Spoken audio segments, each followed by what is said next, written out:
یہ لال قلعہ کی مکمل اور تفصیلی تاریخ ہے جو تحقیق، تاریخی تسلسل اور بیانیہ انداز میں لکھی گئی ہے۔ یہ متن ڈاکیومنٹری، کتاب یا طویل یوٹیوب ویڈیو کے لیے موزوں ہے۔ لال قلعہ کی مکمل تاریخ۔ لال قلعہ برصغیر کی تاریخ کا وہ عظیم باب ہے جو مغلیہ شان و شوکت، سیاسی طاقت، ثقافتی عروج اور پھر زوال کی داستان اپنے اندر سموئے ہوئے ہے۔ یہ قلعہ صرف اینٹ اور پتھر کی عمارت نہیں بلکہ صدیوں پر محیط تاریخ کا گواہ ہے۔ شاہ جہان اور دہلی کا قیام 17ویں صدی میں مغلیہ سلطنت اپنے عروج پر تھی۔ شہنشاہ شاہ جہاں فن تعمیر کا بے مثال ذوق رکھتا تھا۔ تاج محل، جامع مسجد دہلی اور دیگر عظیم عمارتیں اسی کے دور کی یادگار ہیں۔ 1638 میں شاہ جہاں نے آگرہ سے دارالحکومت دہلی منتقل کرنے کا فیصلہ کیا اور ایک نئے شہر کی بنیاد رکھی جسے شاہ جہان آباد کہا گیا۔ اس شہر کے مرکز میں ایک عظیم الشان قلعہ تعمیر کیا گیا جو بعد میں لال قلعہ کہلایا۔ قلعے کی تعمیر 1638 سے 1648 تک تقریباً 10 سال جاری رہی۔ اس وقت اس پر کروڑوں روپے خرچ ہوئے جو اس دور میں ایک ناقابل تصور رقم تھی۔ تعمیر اور فن تعمیر۔ لال قلعہ بنیادی طور پر سرخ سنگ خارا سے تعمیر کیا گیا جس کی وجہ سے اسے لال قلعہ کہا جاتا ہے۔ قلعے کی فصیل۔ تقریباً 2.4 کلومیٹر طویل، 18 سے 33 میٹر بلند قلعے کے اندر داخلے کے لیے عظیم دروازے بنائے گئے جن میں لاہوری گیٹ، دہلی گیٹ۔ یہ قلعہ دفاع، رہائش اور حکومت تینوں مقاصد کے لیے بنایا گیا تھا۔ قلعے کے اندرونی حصے۔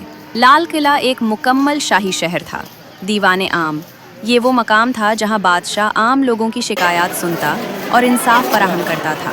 دیوان خاص۔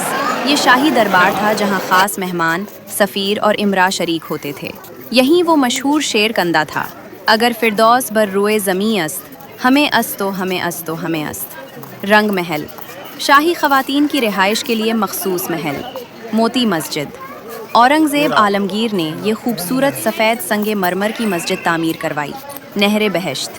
یہ پانی کی ایک نالی تھی جو قلعے کے تمام محلات سے گزرتی تھی جو ٹھنڈک اور حسن کا ذریعہ تھی۔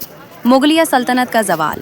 1707 میں اورنگزیب عالمگیر کے انتقال کے بعد مغلیہ سلطنت کمزور ہونے لگی۔ درباری سازشیں، کمزور حکمران اور بیرونی حملوں نے سلطنت کی بنیادیں ہلا دی۔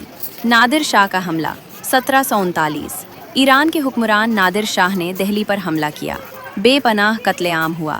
لال قلعہ لوٹا گیا۔ تخت طاؤس اور کوہ نور ہیرا ایران لے جائے گئے۔ یہ واقعہ مغلیہ عظمت کے خاتمے کی علامت بن گیا۔ انگریزوں کا قبضہ اور 1857۔ 18ویں صدی کے آخر میں انگریز طاقتور ہو چکے تھے۔ 1857 کی جنگ آزادی میں لال قلعہ مرکزی حیثیت رکھتا تھا۔ آخری مغل بادشاہ بہادر شاہ ظفر اسی قلعے میں مقیم تھے۔ بغاوت ناکام ہوئی۔ بہادر شاہ ظفر کو گرفتار کر کے رنگون جلاوطن کر دیا گیا۔ مغلیہ سلطنت کا مکمل خاتمہ ہو گیا۔ اس کے بعد انگریزوں نے قلعے کے کئی حصے گرا دیے، اسے فوجی چھاؤنی بنا دیا۔ آزادی کی علامت۔ 15 اگست 1947 کو ہندوستان آزاد ہوا۔ اسی دن لال قلعے پر پہلی بار ترنگا لہرایا گیا۔ یہ قلعہ قومی آزادی کی علامت بن گیا۔ تب سے ہر سال یوم آزادی پر وزیر اعظم یہاں سے قوم سے خطاب کرتے ہیں۔ عالمی ورثہ۔ لال قلعہ کی تاریخی اور ثقافتی اہمیت کے پیش نظر 2007 میں یونیسکو نے اسے عالمی ثقافتی ورثہ ورلڈ ہیریٹیج سائٹ قرار دیا۔ نتیجہ لال قلعہ مغلیہ شان و شوکت کی یادگار، زوال کی خاموش گواہی اور آج ایک آزاد قوم کی پہچان ہے۔ یہ قلعہ ہمیں یاد دلاتا ہے کہ طاقت عارضی ہوتی ہے مگر تاریخ ہمیشہ باقی رہتی ہے۔